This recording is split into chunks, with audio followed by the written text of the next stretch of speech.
Welcome back, everyone, to episode number 40 of the Beginner to Master Speedrun. I'm coming into today rated 1593 on a win streak of 125 games. So try and keep it going. Try and break 1600 today.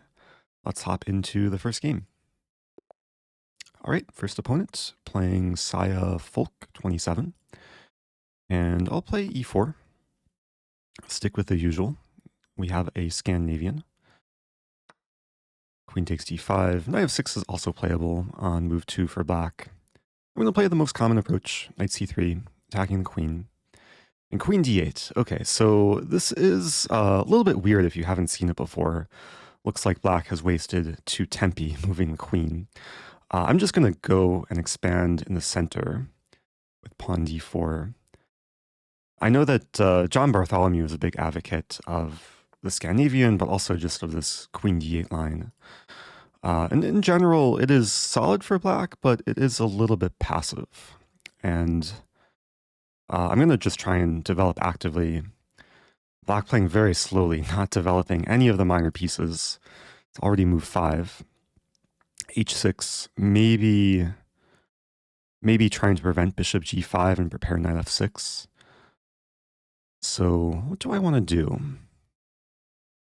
Actually, kind of trying to determine where this bishop should go from f1. Bishop c4 kind of stares into this pawn chain, but maybe there's some idea of playing pawn d5 later. Bishop d3 is also very natural. Actually, bishop d3 is maybe slightly for choice. Bit more central, preparing to castle.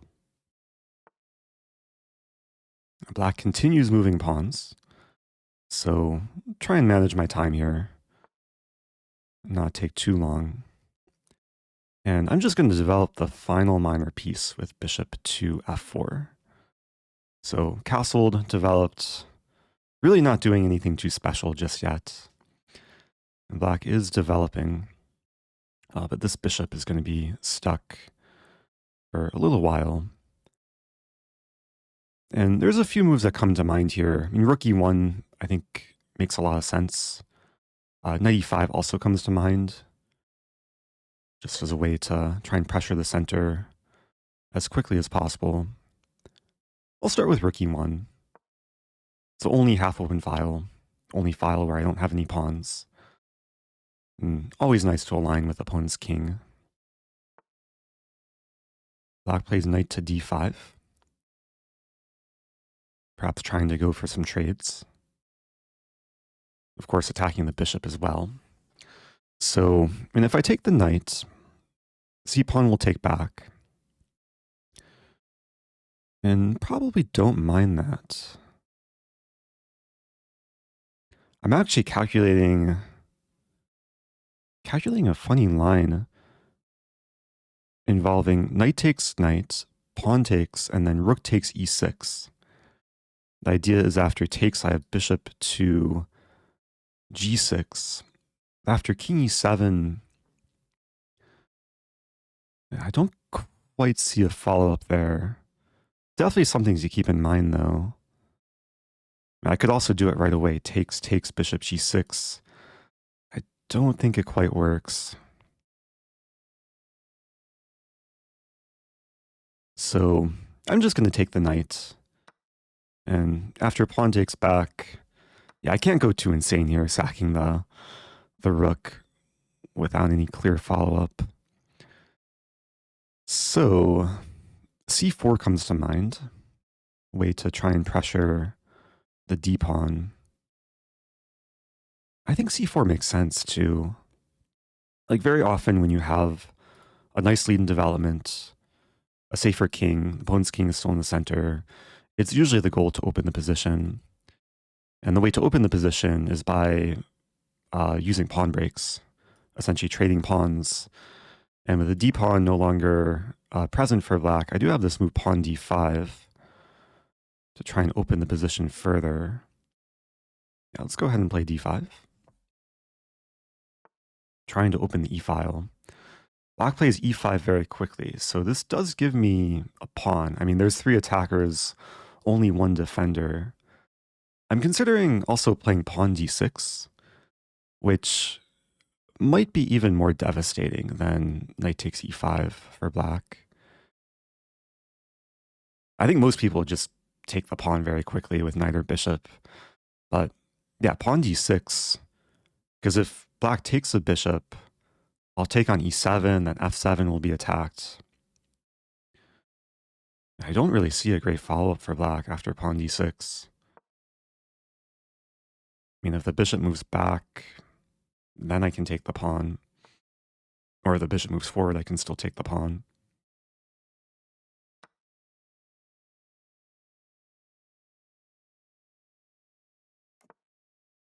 But black is surviving.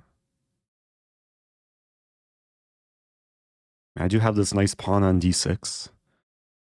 Looking for ways to try and maximize advantage here.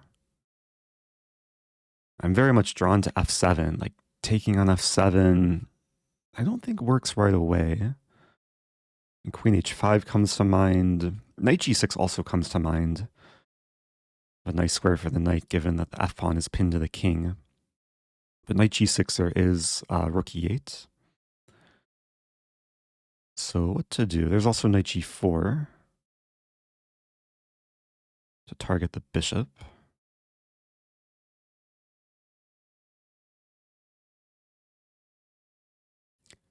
Taking a moment here. I mean, there's also knight g6, rook e8, and then I guess knight e7, black can take enough black pieces controlling e7. So I do have to watch my time. Like, I'm reluctant to take, but this might be the simplest move. Just trade and happily be up a pawn. Like, whatever takes back. I'll probably play queen d2 and rook a d1. I'll try and keep it simple.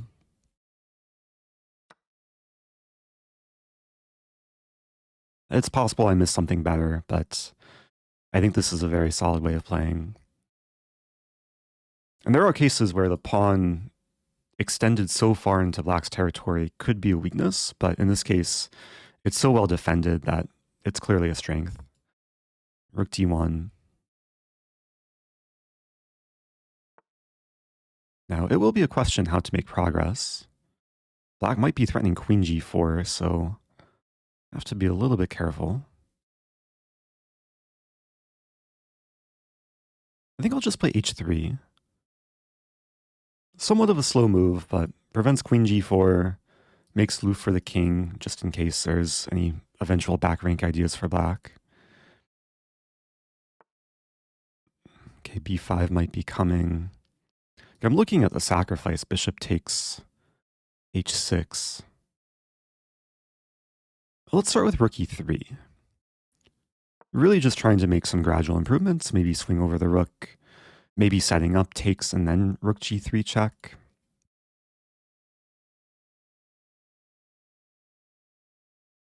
With queen f5, yeah, let's play rook g3.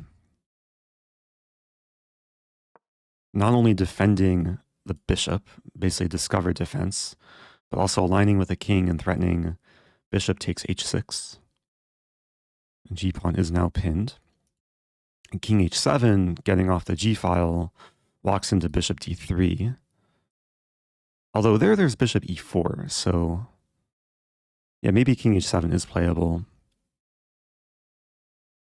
I was thinking king h8, there's also bishop takes h6.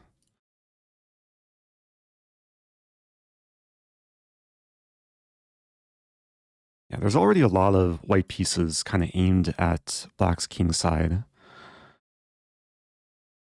And generally, when there's so many pieces aimed at the king side, there's bound to be tactics.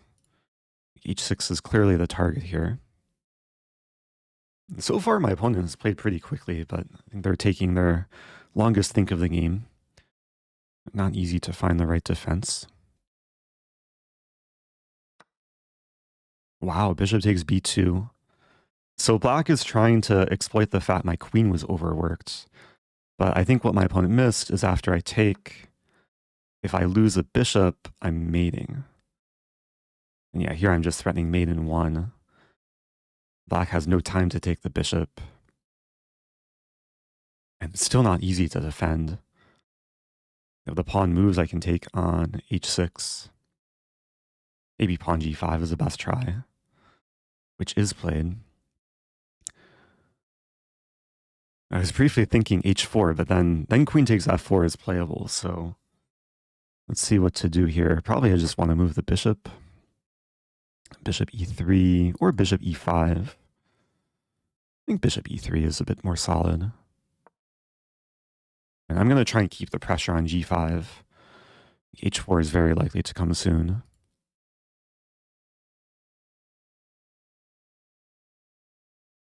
And now, especially with the g-pawn extended, and there should be some eventual checkmating attack.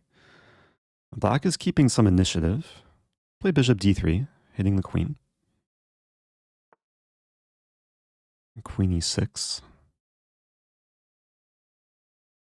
And I think now I can probably go straight for the kill. Bishop takes g5. The simple calculation takes, and it's check if the king moves. Oh, the king can't actually move there. I'm controlling h7 and h8. So yeah, this is just very powerful. I was calculating takes, king h7, illegal move, and then queen g7 checkmate. But after takes, only legal move for black is to play queen g6. And then I'll take with the bishop. So I think that was a pretty clean game. Hopefully an instructive game. Can go back and quickly review. But started as this queen d8 Scandinavian. And yeah, generally in these sort of positions, black should start with knight to f6 rather than playing e6, which blocks in the bishop. I think there's cases where black can develop the bishop and then play e6. But in this game, black was a little bit slow to develop, pushing a few too many pawns. Now, it was kind of hard to punish right away, but as we saw in the game, after the center opened up, I was able to, just open the files. And here, black did not respond correctly with pawn e5, just gave me a huge advantage. Apparently, the best move would have been to play knight to b6, counterattacking the bishop. But I think white is still in very good control after bishop b5 check. And eventually I can take on e6, for example, bishop d7, I can take, and if queen takes, I take. And looks like white is eventually winning the pawn. Like takes and takes. There's a line where we trade queens, I eventually have this move, and yeah, black is not going to hold on to everything here. So once I got pawn d6 on the board, I think it was pretty smooth sailing. I had to be patient. This rook e3 idea was nice to lift the rook. Very often when your pieces seem to be optimized, you still want to look for ways to further optimize the pieces. In this case, it was a matter of getting my rook into play, and then black just crumbled to the tactics. So nice start to the episode. I'm officially 1600. Let's keep it going. Do another game. Playing Pablo 6-3-6-7. Play another e4. This time we have a king's pawn. And yeah, what opening do I want to play? Play an Italian, how about? Bishop c4 and pawn c3. There is an opening I played many episodes ago, which is kind of the start of a Greco Gambit, also known as a Muller attack. Pawn to d4. It's by far the most ambitious move, taking over the center. Now, at a very high level, this opening is perhaps objectively dubious, especially with this next move, knight c3. But I'm playing in a gambit fashion, and it's an opening that I learned many, many years ago. One of the first openings I learned as a scholastic player. Just trying to remember the theory here. Probably learned this first when I was about 9 years old. And white has already sacrificed a pawn, but the position does get a bit complex. I'm going to play this move pawn to d5. Not taking the bishop, but counterattacking the knight. And this is a very old opening line. There's probably games dating back like 100, maybe a couple hundred years featuring this line. And knight takes f2 I've never seen before. So it seems like my opponent maybe doesn't know the theory. With knight takes f2, black is giving back a piece. Of course, attacking my queen. And I have to figure out the best path forward here. Because if I take the knight with the rook, there is bishop. Oh, no, there's not bishop d4 because I can take with a knight.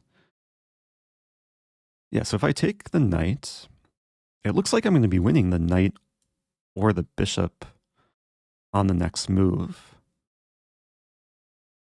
And if we just recap the material situation, when I take the knight, I will be down 2 pawns, but if I win a minor piece, I should be ahead.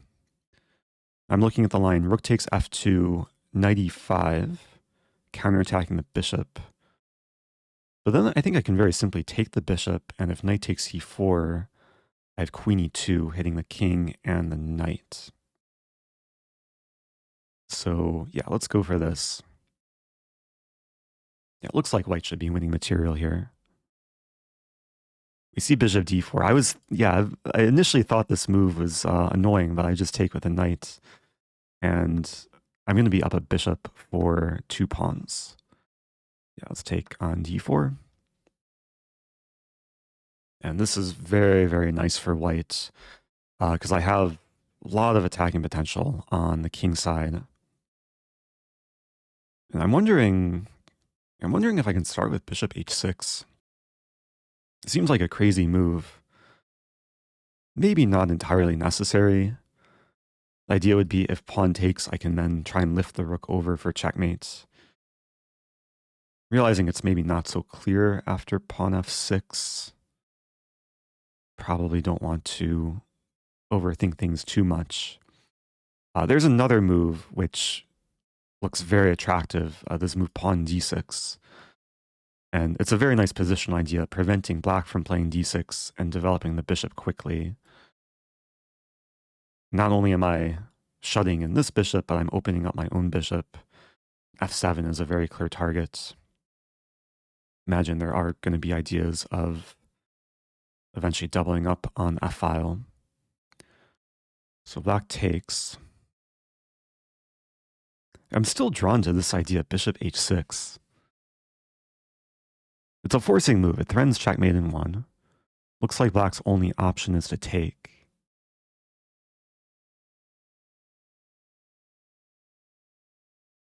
And then rook f3. Again threatening mate in 1. And this time there's no f6 because f-pawn is pinned. If queen g5, I would win the queen. Yeah, I think I'm going to go for it now. Bishop h6. It's worth sacrificing the bishop to open the g-file. And black just has so few defensive resources, given that most of the pieces are, actually all of the pieces are on the back rank. And pawns don't really help either.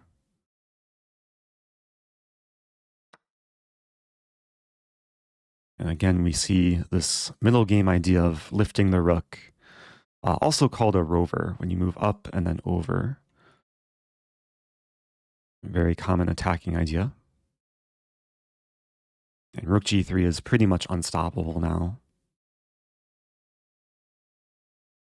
My opponent does have time to think. And this isn't quite force mate. Like, black can probably give away the queen or try and trade queens. But the problem with this move is rook g3 is checkmate. It doesn't matter that my queen was pinned in the final position. Queen still controls h8. So that was a nice game. Another example of a rook lift. And I just realized that I'm wearing the wrong shirt for this episode. So give me one moment and I'm going to quickly change to the appropriate attire.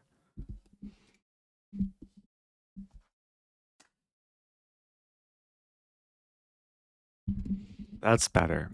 This is my Do You Even Rook Lift Bro tank top. You can get it if you click the link below. Yeah, I think it's a season of rook lifting. Weather's getting warmer. Have to wear the appropriate attire. So let's do at least one more game, and we'll see if I can win another game by rook lifting. Let's keep it going. Okay, next opponent playing Taku. I'll play e4. Now, I have been white all 3 games today. We had a Scandi, we had a Italian, and now we're having a modern. Now, against the modern, I usually like to play knight f3 and accelerate the development of the kingside pieces. Bishop c4 very often comes. If pawn d6, I'll play bishop c4. We see pawn c6. This is actually an opening that Hikaru likes to play. I've played Hikaru a good number of times from this line. Now, I'm just going to prioritize developing my pieces. Now, I don't want to play bishop c4 because that walks into d5, and then I'll have to eventually lose time moving my bishop again. So I'll simply start with knight to c3. We see pawn to d6. Okay, so not the most common move, but it is a playable move. Now I think I'm happy to play bishop to c4, because d5 is controlled enough times. Black playing e6, so maybe trying to prepare pawn d5. And it does look like I'll probably have to move my bishop again, unless I want to play d5 myself, which I don't think I want to do. So yeah, I'm just going to castle. And yeah, I'm losing a little bit of time moving my bishop twice, but black has also lost time moving the d-pawn twice. So it is a question, do I want to bring the bishop back to b3 or d3, maybe even e2? I think d3 is a bit more centralized. Given that most of black's pawns are on light squares, it does make it so my light squared bishop is not so useful in the position. But at least I have some nice harmonious development. I really don't mind if black were to take there, because then even if I lose a pawn, the dark squares on the king side would be very, very weak. And maybe they're still exploitable. After knight e7, looking at this move bishop g5.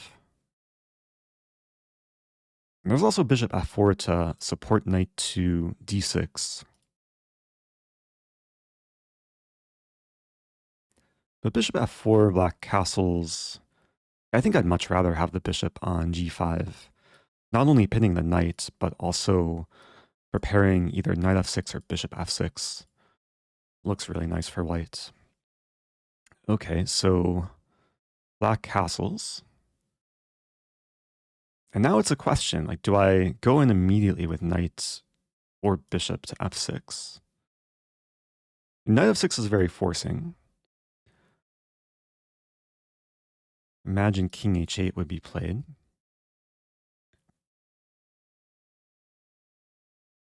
I'm looking for the follow-up there. Not quite seeing it. Knight f6. Of course, if takes, I'd be very, very happy. But knight f6, king h8. Black would be threatening to play pawn h6. I do have maybe one idea. Knight f6, king h8, knight e5. And then if pawn h6, I could play something like queen g4. Basically throwing all of the pieces at my opponent. And then if takes, there's queen h3 and white is mating. Yeah, let's go for it. Now there is another line at least have to be aware of. I'm not too scared of it though. The other line is queen takes d4. Maybe it was worth calculating beforehand. Thinking with queen takes d4, I play rook e1, just support the knight. Now I want to keep in mind, like, the ideas of rook lifting are very possible in such a position. Even like f4 and then rook f3. So how to do this? I mean, queen g4 immediately also looks very fine. Yeah, I think I'll start with queen g4. And then if I need more attackers, then the rook can eventually come in. Okay, so knight d5 is played. That does hit the knight on f6. Queen h4. Queen h4 does basically what I want it to. It threatens mate and supports the knight. Taking my time though, looking for other options. Yeah, after queen h4, if black takes and then take and then take and then take, it still looks really good. King g8, knight g4 in the end. Okay, I'm going to go for queen h4.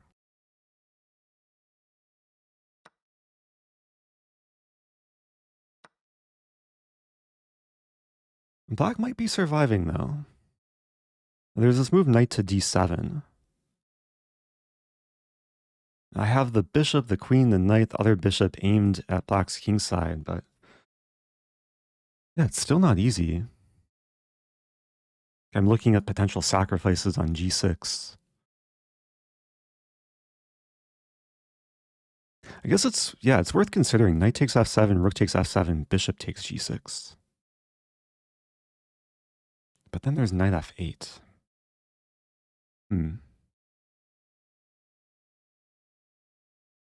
mean, what I might do here is take the knight and then look to rook lift. Because I really don't want to give up my hold on f6. I'm getting low on time too. It feels so wrong to trade, but this other option is bishop takes g7. I'm going to take the knight. This allows me to keep the bishop here. And there's a few ways to rook lift. There's a4, rook a3. It might be a little bit slow because the bishop's in the way. There's bringing a rook to e1. There's also f4 and rook f3. I'm going to start with rook ae1. It does seem weird to trap my own rook on f1, but the idea would be to maybe at some point play f4. Okay. I mean, now's the time, right? Rook e3. The rook lift is beginning. And I definitely don't want to trade queens. I'm going to bring the queen back to f4, preparing queen to h6. And the ideal setup is rook h3 and queen h6. The only caveat is if I were to play rook h3 in some cases, there would be e5 hitting the queen and rook. With f5, I might shift my focus to this pawn on e6. Start with bishop to c4. Hitting the pawn, aligning with the king, also pinning the pawn. Yeah, there might not actually be a need to rook lift immediately, because this pawn seems to be the major target. Something like queen d6. Looking at queen d6, rook d8. Maybe c3 first. Very simply reinforcing the d-pawn.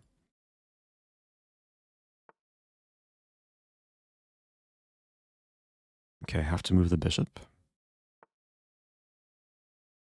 Okay, now I can add another attacker to e6. And I'm not really scared of a4 because then I can go in and capture. I'm also hitting c6, which would attack the rooks. Attack so many things in the position.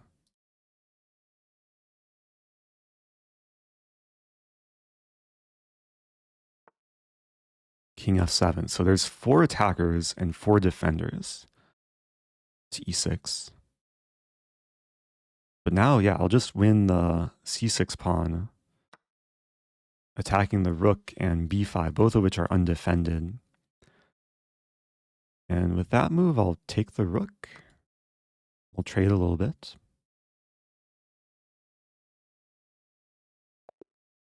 Okay, opponent resigns. So unfortunately, I didn't get to Rook lift row in this game, but the ideas were still present. It did seem like my opponent was fending off my attack. I think the problem after f5 was just it left black with this severe weakness on e6. It's a nice example of a backwards pawn that's it's hard to move forward and just constantly pressured on the half-open file. Now, I am curious in this game if I missed anything stronger, like around here. Queen g4, have the eval bar here. I mean, the engine says white's completely winning, but it wasn't clear what the knockout blow was. Take, 97. Wow, there's an idea here that I missed. Not the easiest move to find. But what I could have done was leave the bishop attacked and move my queen to f4. The idea is to set up the discovery and then knight takes g6. And not only that, but if the queen moves, like let's say the black queen moves to b6, then there's bishop to e7, hitting the rook and hitting the pawn, unleashing the queen as well. Yeah, that would have been really strong, making use of a lot of tactics in the position. Yeah, and of course this is attacking the king and yeah, threatening to win the queen. So small miss, but yeah, it seemed like I was able to keep the edge and yeah, kept queens on the board. And it was so hard for black to defend around here.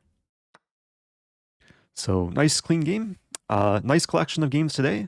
Hope you guys enjoyed this episode. Again, if you want to get Do You Even Rook Lift Pro tank top, you can click the link below or get other merch on my merch store. Have a bunch of designs. And yeah, thanks for watching. If you have questions, do leave them below, and I'll see you guys soon.